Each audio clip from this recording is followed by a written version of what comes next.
I am California of the past. I I am am California California of the of the past. past.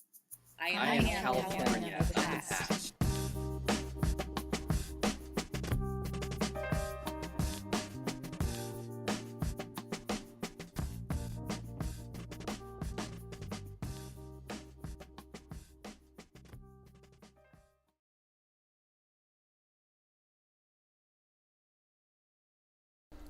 This is Florence Steffen. She lived nearly all of her 100-plus years in California, the last 16 of which were spent in Sunnyvale. However, she was born in Boone, Iowa on St. Patrick's Day in 1908. How did this little girl, born into a family of Iowa farmers, get all the way to California? Well, it was quite an adventure, and I'd like to tell you about it. I am her son, Richard. The family's wanderlust stemmed principally from her father, Jeremy Sparks. His major objection to living in Iowa was the weather. It seemed to be either scorching hot during the summer or bitter cold during the winter, when much of the countryside surrounding Boone looked like this. In addition, relatives who had moved to California wrote letters gushing about the warm weather, the palm trees, and especially the sunshine fruit of Southern California. In the spring of 1915, when my mother was 7 years old, my grandfather persuaded his little family to give California a try. The first leg of their journey took them from Boone to Goodland, Kansas, where my grandfather's brother lived, Point B.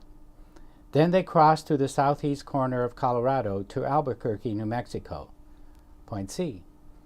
My mother related there, our car broke down and Papa had to order the parts, wait 2 days for them to be delivered, and then he fixed the car himself.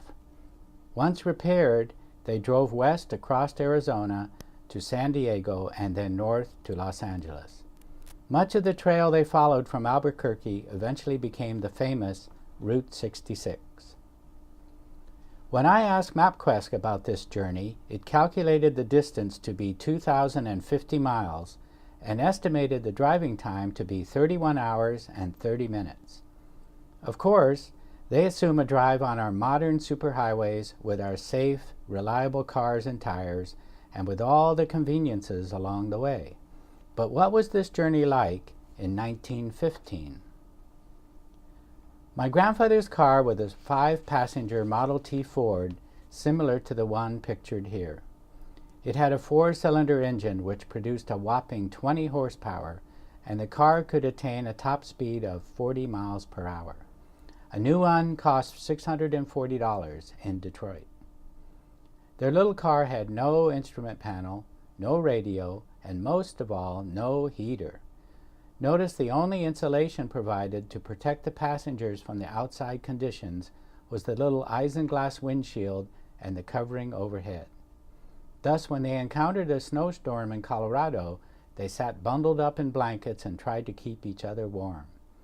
My grandfather compensated for the lack of a gas gauge by dipping a yardstick into the tank and taking note of the gas level. They carried extra gas as stations were few and far between. Before they could leave Boone, they first had to prepare their car for the cross-country trip. Why prepare the car, you ask? Well, as my mom reminded me several times, there was virtually no place to stay along the way. This was many years before the days of auto camps, like this one made famous in Frank Capra's film, It Happened One Night. So, the car had to be their little traveling home for the journey. My grandfather fixed the front bench seat so that its back would fold down and make a level platform with the back seat. This made a bed for my grandparents. Then he rigged a hammock which ran between the two sides of the car in which my mother slept. When they got tired, they just pulled off the road and that's where they spent the night. My mother remembered that they never were afraid at any of their stops. Notice I said road and not highway. Really, most of the way they were driving in tracks, hardened by other vehicles similar to this view in the desert. There were no road maps and virtually no road signs. They saw almost no other travelers, but when they did meet another car, one of the cars pulled off the tracks to let the other pass. Often my mom and her mother had to get out of the car to lighten the load on the engine when going uphill and to save the brakes when going down. When they encountered soft sand, they put quilts under the tires and pushed as hard as they could. Once during a rainstorm, they got hopelessly stuck in mud, as you see this poor traveler is as well. My grandfather went to a nearby farm and asked the farmer to bring his horses and pull them out with a rope. My mom lost count of how many flat tires they endured. As this gentleman is doing, my grandfather jacked up the car, took off the wheel, took the tire off, and patched the tube, only to repeat these steps and finally pump up the tire with his little hand pump. In what seemed like hardly no time at all, he was doing it all over again. Through all these hardships and adventures, the little family did indeed arrive in Los Angeles. If there had been a 1915 version of MapQuest, they might not have attempted the trip at all, for it would have estimated their driving time to be 6 weeks. My grandfather did find his sunshine fruit and later began working at the MGM studio as a carpenter.